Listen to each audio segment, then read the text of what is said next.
गोरखनाथ जी का धूना कैसे लगाएं, वो भी घर पर गृहस्थ जीवन के अंदर। बाबा गुरु गोरखनाथ को भोग कैसे लगाते हैं? देखिए, तरीके तो बहुत हैं, पर एक सबसे आसान और सबसे अच्छा तरीका जिससे बाबा गुरु गोरखनाथ मेरे खुश रहते हैं, प्रसन्न रहते हैं, मैं आपको आज बताने वाला हूँ। गोरखनाथ जी का धूना कैसे लगाएं, वो भी घर पर गृहस्थ जीवन के अंदर, और उनको भोग कैसे दें, उनको प्रसाद कैसे खिलाएं, उनको कैसे मनाएं। तो ये वीडियो आज लास्ट तक देखिएगा। एक एक बात आपको नोट करके रखनी है अपने पास और समझनी है कि क्या करने से कैसे मेरे गुरु गोरखनाथ, मेरे महाराज प्रसन्न होते हैं। तो चैनल पर अगर नए हैं तो सब्सक्राइब कर दीजिए, अगर नए नहीं हैं तो सब्सक्राइब आपने कर रखा है, नहीं किया है तो कर दीजिए और उसको शेयर कर दीजिए।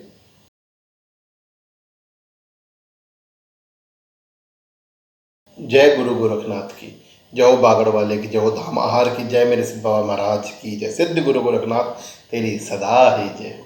बाबा गुरु गोरखनाथ के भक्तों, सभी देवी देव सज्जनों, सभी इष्ट मित्रों का इस चैनल पर स्वागत है, जिस बाबा गुरु गोरखनाथ के चेला गोरख का, जिसमें बाबा गुरु गोरखनाथ की शिक्षा, उनकी दीक्षा, उनके उपदेश, उनकी कीर्ति के बारे में समाज को अवगत कराना हमारा उद्देश्य है। तो आप भी इस चैनल में अपने उद्देश्य के साथ लगे रहिए और समाज को शिक्षित करते रहिए।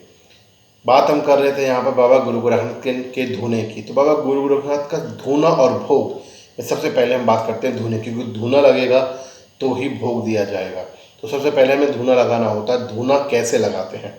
देखिए, नॉर्मली आपने देखा होगा, आप किसी भी बाबा गुरु गोरखनाथ के सिद्ध पीठ पर गए होंगे, सिद्ध जगह गए होंगे, या किसी मंदिर पर भी गए होंगे आप, तो वहाँ बाबा का धूना होता है। एक बड़ा सा कुंड होता है, जिस कुंड में धूना लगा हुआ होता है, बाबा का एक चिमटा लगा हुआ होता है, और वहाँ सिद्धपीठों पर तो लगभग 24 घंटे धूना चलता रहता है। और जो छोटे मंदिर होते हैं उनमें सुबह के समय, शाम के समय धूना लगाया जाता है, मंदिर के पुजारी द्वारा या भक्तों के द्वारा। और धूने के अंदर लकड़ी और गोरख, यानी कि गौ की रख, गोबर का उपयोग किया जाता है। इनसे धूना बनाया जाता है, धूना लगाया जाता है। तो आप घर में कैसे धूना लगा सकते हैं, इस बारे में हम आज इस वीडियो में जानकारी दे रहे हैं।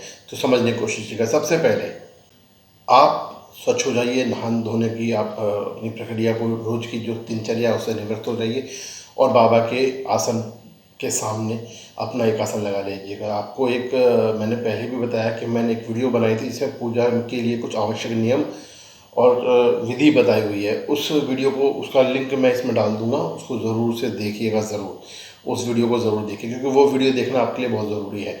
उस ही पोजीशन में आपने आसन लगा के आप धोने के लिए बैठेंगे। अब बाबा का धूना लगाना, जाहिर सी बात है, घरों के अंदर जैसा कि आज का प्रणाली है, हम लोग फ्लैटों में रहते हैं या मकानों में रहते हैं, जिस तरीके से रहते हैं, खुला कुछ नहीं होता। तो ऐसे में धूना लगाना सबसे बड़ा एक चैलेंज का काम है। तो उसमें हम क्या करते हैं कि किसी भी एक मिट्टी का कटोरा टाइप ले लीजिएगा, आप बाज़ार में मिल जाते हैं, कटोरे साइज, इतनी बड़ा साइज के हिसाब से एक कटोरा टाइप, जो बड़ा कटोरा होता है मिट्टी का, तो वो आप ले लीजिएगा। और उसमें आप गोबर के उपले ले आइएगा। गोबर के उपले आपको जो भी क्या कहते हैं, ये डेयरी वाले रहते हैं, अगर आप शहरों में रहते हैं तो गाँव में तो आसानी से अवेलेबल है, छोटे कस्बों में भी आसानी से अवेलेबल है। पर अगर आप शहर में रहते हैं तो शहर में जो डेयरी है, जहाँ से दूध लेकर आते हैं, जो भैंसों का पालन करते हैं या गाय का पालन करते हैं, आप उनके पास से उनको बोल सकते हैं, वो आपको अवेलेबल करा देंगे। या आप बिल्कुल भी, अगर ऐसी कोई डेयरी नहीं है, आप सिंपल सी डेयरी, दूध की डेयरी है, दुकान है, उससे लेकर आते हैं, तो दूध की जो दुकान की डेयरी वाले हैं उनसे भी कहेंगे तो वो भी आपको अवेलेबल करा देंगे। ऐसी कोई बात नहीं है, पैसे लेंगे और अवेलेबल करा देंगे। तो आपको वो उपले लेके आने हैं। आप उपले के साइज़ के हिसाब से देख लीजिए, बड़ा उपला है तो उसके 4 टुकड़े कर लीजिए, छोटा उपला है तो उसके 2 टुकड़े कर लीजिए। उसको छोटे छोटे टुकड़ों में आप डिवाइड कर लीजिएगा, उपले को, उसको तोड़ लीजिएगा, क्योंकि उपले को बहुत बड़ा एकदम अपना बनाएंगे तो धुआं आप सहन नहीं कर पाएंगे इस पूरे घर के अंदर। एक बात बिल्कुल ध्यान रखिएगा, ये जो मैं प्रक्रिया बता रहा हूँ, ये गृहस्थ जीवन के लिए बता रहा हूँ, जो कि शहरों में या गाँव में, घरों में, मकानों में, फ्लैटों में रहते हैं। ये सन्यासी प्रक्रिया नहीं है, या खुले मकानों में जो लोग परमानेंट धूना बना के रखते हैं उनके लिए नहीं है। ये धूना केवल जो गृहस्थ हैं, जो छोटे मकानों में, घरों में रहते हैं, उनके लिए मैं बता रहा हूँ आपको। तो आपको क्या करना है, वो छोटा जो आपने टुकड़ा बनाया है उपले का, गैस घरों में अवेलेबल है आज के डेट में, आपको उस गैस पे रख देना है और मंदी आंच पर उसको सिलगने देना है। जब वो लाल हो जाता है तो आप उसको उठाएंगे चिमटे की सहायता से या कैसे भी, और उसको उठा के जो आपका मिट्टी का जो पात्र था, मिट्टी का जो बर्तन था, उसके अंदर रख लेंगे। ठीक है, रखने के बाद में उसके ऊपर देसी घी की आहुति देंगे। देसी घी चम्मच से उसके ऊपर सारे में देसी घी आप आहुति देंगे। देसी घी की आहुति देने के बाद में आप उसमें बाबा गुरु गोरखनाथ का ध्यान करेंगे, हाथ जोड़ेंगे उनके, बाबा गुरु गोरखनाथ के, और गुरु गोरखनाथ का ध्यान करने के बाद उसमें अग्नि प्रज्वलित कर देंगे। उस जो आपने किया था उपला, करसी जिसको बोलते हैं हम लोग, उसमें आप अग्नि प्रज्वलित कर देंगे। अग्नि प्रज्वलित करने के बाद 5 आहुति या 8 आहुति या 11 आहुति, 5, 8, 11, ध्यान रखिएगा, 9 नहीं, 5, 8, 11, या तो 5 आहुति या 8 आहुति या 11 आहुतियाँ आप उसमें लौंग की देंगे। लौंग समझते हैं ना, काले काले जो होते हैं, छोटे छोटे फूल होता है, तो लौंग टूटी हुई ना हो, फूल वाली लौंग हो, आप उसकी आहुति देंगे उसमें।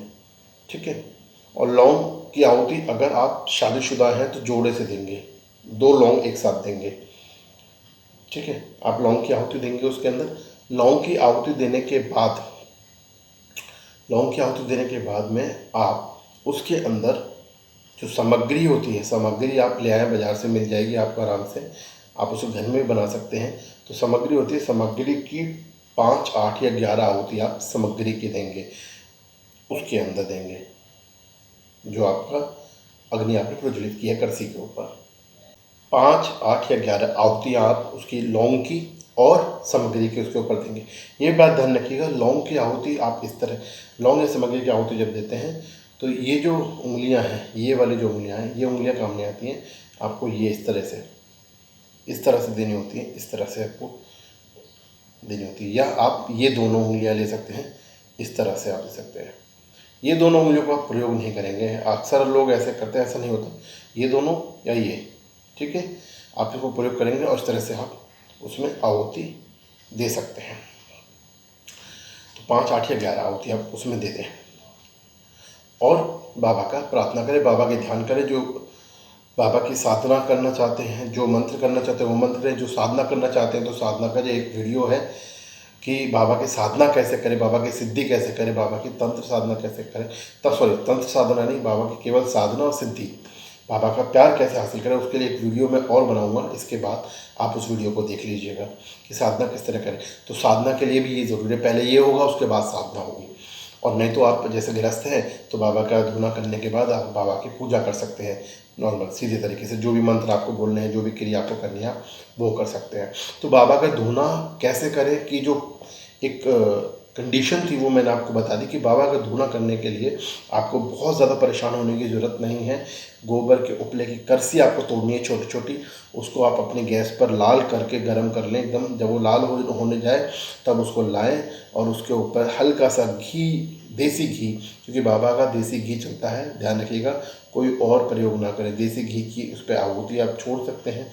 उसके बाद 5, 8 या 11 आहुति लौंग की, 5, 8 या 11 आहुति अपने आप उसके ऊपर जो है सामग्री की देंगे। इसके अलावा कोई और कुछ इसमें नहीं लगेगा। तो इसमें और कुछ नहीं डालना है, केवल लौंग और सामग्री डालनी है। ये बिल्कुल आप बिल्कुल समझ के रखिए, ठीक है। इसके बाद जब आती है बात भोग की, तो भोग में आप बहुत अलग अलग जगहों पर अलग अलग प्रथा प्रचलित है बाबा के संबंध में। कुछ लोग बाबा का रोट बनाते हैं, ठीक है, रोट बनाना पसंद करते हैं, मीठा रोट बनाना पसंद करते हैं। कुछ लोग बाबा के लिए कढ़ी चावल का भोग लगाते हैं, कुछ लोग बाबा के लिए पूरी हलवे का सब्जी का भोग लगाते हैं। मैं जितना मैं ज्ञान कर पाया हूँ, जितना मुझे बाबा का आशीर्वाद प्राप्त हुआ है, मैं केवल ये सोचता हूँ कि जो भी आप खा रहे हैं, जो भी ईश्वर ने, देखिए जो मुझे बाबा ने दिया है मैं बाबा को अर्पण करता हूँ खाने से पहले। तो जो भी मेरे घर में बना होता है, जो भी मैं खाने वाला होता हूँ, उसको सुबह एक अलग निकाल कर थोड़ा सा, और उसके कम से कम 2 टुकड़े, छोटे छोटे 2 टुकड़े जो हमने आहुति दी हुई है, जो अग्नि प्रज्वलित है, उस अग्नि में हम समर्पित कर देते हैं बाबा के नाम से। छोटे छोटे 2 टुकड़े तोड़कर जो अग्नि लगी हुई है, जो करसी में, जो धुने में अग्नि लगी हुई है, उस अग्नि में जहाँ पे हमने सामग्री डाली है, लौंग डाली है, उसी में ही हम वो दोनों टुकड़े भी समर्पित करते हैं बाबा की, कि बाबा अपना भोग लगाइए, बाबा अपना भोग स्वीकार करें कि महाराज, बाबा महाराज जो भी आपने दिया है, जैसा भी दिया है, उसका आप भोग स्वीकार करें, ऐसी हम प्रार्थना करते हैं और बाबा को भोग लगाते हैं। और भोग लगाने के बाद बाबा से हाथ जोड़ते हैं और जो भी आप अपनी क्रिया करना चाहते हैं वो क्रिया करते हैं। तो बात बिल्कुल सीधी सी है, ध्यान रखिएगा, बाबा को भोग लगाने में या बाबा का धूना करने में बहुत ज़्यादा आफत नहीं है। मेरे गुरु गोरखनाथ तो केवल भाव के भूखे हैं। आप उनको किसी भी भावना से, किसी भी प्यार से, किसी भी दिल से, सच्चे दिल से आप पुकारना शुरू कर दीजिएगा। मेरे महाराज कहीं भी आ जाते हैं। मेरे महाराज का कोई भी ऐसा नहीं है कि सोने के ही पात्र में आप भोग दोगे या 56 भोग लगाओगे या कुछ करोगे। मेरे महाराज बहुत सिंपल है, ऐसे ही आपके प्यार से खुश हो जाते हैं। तो आप उनको प्यार से उनका धूना लगाइए, छोटा सा धूना लगाइए आप और उनको भोग दीजिए। मेरे महाराज आपके अपने ऊपर, तुम्हारे ऊपर पूरी कृपा करेंगे, अपनी पूरी कृपा आपके ऊपर बरसा देंगे। तो गुरु महाराज की कृपा आप सभी पर बनी रहे, यही मेरी कामना है और यही मेरी प्रार्थना है। गुरु गोरखनाथ सभी पर कृपा बनाए। इस चैनल को सब्सक्राइब कर दीजिएगा, साथ जोड़ दीजिए, शेयर कीजिए ताकि गुरु महाराज की कृपा हर किसी के जन जन तक पहुँचे और गुरु महाराज की ये जो छोटी छोटी कहानियाँ हैं सभी तक पहुँचे और वो उससे लाभ ले सकें। जय गुरु गोरखनाथ।